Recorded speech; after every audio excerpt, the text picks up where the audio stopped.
Indian సినిమాలో ఇప్పుడు release అయిన సినిమాలు చాలా ఉన్నాయి. అందులో టాప్ 10 హైయెస్ట్ కలెక్షన్స్ ఏంటో ఒకసారి చూద్దామా? నంబర్ 10 జేమ్స్ కెమెరాన్ నటించిన 'అవతార్ పార్ట్ 1' మూవీ 10 కోట్లు కలెక్ట్ చేసింది.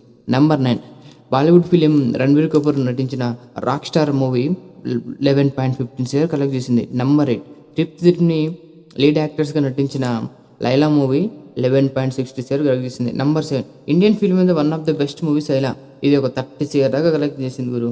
Number 6 Titanic movie again James Cameron 18 share collect చేసింది. నెంబర్ 5 రీసెంట్గా రిలీజ్ అయిన క్రిస్టోఫర్ నోలన్ మూవీ 7 రోజుల్లోనే 21 షేర్ దాకా కలెక్షన్ చేసింది. నెంబర్ 4 రణబీర్ కపూర్ ఏ జవాన్ హై మూవీ 20.5 40 షేర్ వచ్చింది. ఇంకా సౌత్ మూవీలో ఏదైనా ఒకటి ఉందంటే నెంబర్ 3లో తలపతి విజయ్ గిల్లీ 26.50 షేర్ కలెక్ట్ చేసింది. Number 2 one of the best popular horror movie Tumbbad 37.50 share collect చేసింది.